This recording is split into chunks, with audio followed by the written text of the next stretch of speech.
कल्पना करू अपने अपन माई के लेकर इलाज करे के लिए अस्पताल जा रहा छे और रास्ता में ट्रैफिक पुलिस मिलले और चेक जांच में पता चलले जे अहाँ दारू सेवन करना छे। वो दारू अहाँ 3-4 घंटा पहले सेवन करना है, कोनो मनोरंजन में सेवन करना है और इमरजेंसी पड़ के अहाँ अपन मम्मी के इलाज करवे ले जा रहा छे और तकर बाद पता चले से 25,000 से लेके 1 लाख रुपया धरि के फाइन लग गया छे। तो एहि पे ई प्रश्न उठे छे जे एते बड़का फाइन सड़क दुर्घटना लागी निक हेते या कि जे गरीब घर के छे ओकरा लागी एकटा संकट पैदा कर सके छे। नमस्कार साथी सब, यातायात में ई बात रखल गया से 25,000 से लेकर 1 लाख रुपया के फाइन जे की रूल लागे वाला छे। तो हमें ककरो भी विरोध करेला और कोनो भी चीज खातिर ई नहीं हालना छे कि सुझाव और सरकारी के नियम जे लाग रहल छे तो उ अहाँ सबके बतबेले आयल छे। नंबर सबसे पहले ई बात उठे छे जे सरकार एते बड़का नियम लगा किया रहल छे। एकर सीधा स्पष्ट बात छे जते बड़का फाइन हेते ओते कम सड़क दुर्घटना हेते जे सरकार सोचे छे।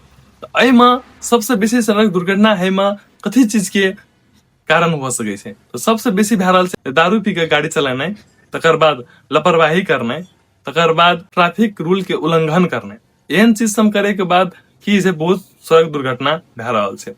तब दोसर पक्ष में आबे से बात जे आम नागरिक के बात आबे से। आम नागरिक के एक मतलब छे जे कोई भी जे गलत या कोई छोट परिवार के छे या कोनो बहुते पैसा कम से जे गरीब से जे सिटी चला रहल छे, रिक्शा चला रहल छे, उ काम चला रहल छे, ओकरा पे जे एहन ओकरा सबके जे एहन गलती भए गेले और ओकरा पे ई फाइन लग गेले 25,000 से लेके 1 लाख पे, उ फाइन कतऽ से आनते?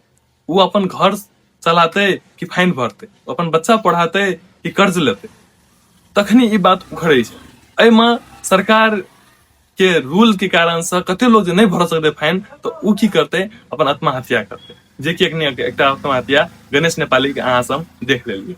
तो एठमा दोनों पक्ष के जहाँ मिलाबे तो सरकार चाहे छे जितने बड़का नियम लगावे ओते दुर्घटना कम हेते, लोग दुर्घटना कम करते। लेकिन दोसर पक्ष वाला बात अहाँ के सोचे पड़ते जे नागरिक जे है कमो फाइन रहते ओकरा जे सुझाव दियल जेते, ओकरा सलाह दियल जेते और रोकथाम करल जेते। और अगर शराब बेचे ला सरकारे स्वयं आज्ञा दे रहल छे तो वही पर गलती तो ओकरो छे, वही पर कमी कमजोरी, वही पर निष्कर्ष से केना निकल गया छे कि दारू बेसी बेचने पर रोक लगाओ, दारू बेसी प्रोडक्शन पर रोक लगाओ, या जो 200 के दारू छे वह 2,000 में बेचू, कर बढ़ाओ।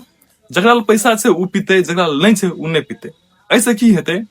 कर दारू फैक्ट्री से ले जते तो दारू के प्राइस बेसी बढ़ल जते, तो वैसे जते आम नागरिक सब उ सब कम पीते। गांव घर में जते भी दारू बिक रहल छे तो वैसे पर नियंत्रण करल जते और वैसे पर अथी दियल जते दारू कम बेचू। जकरा पास पैसा छे उ पीते अपन सुतते। और अगर जो गलती करबो करे तो ओकरा पास पैसा रहते 25,000 से लेके 1 लाख रुपया उ तीर सके छे, एमे कोनो क्षति नहीं हेते। हमर ई तर्क भेल। तो अहाँ सबके की लागि रहल ये?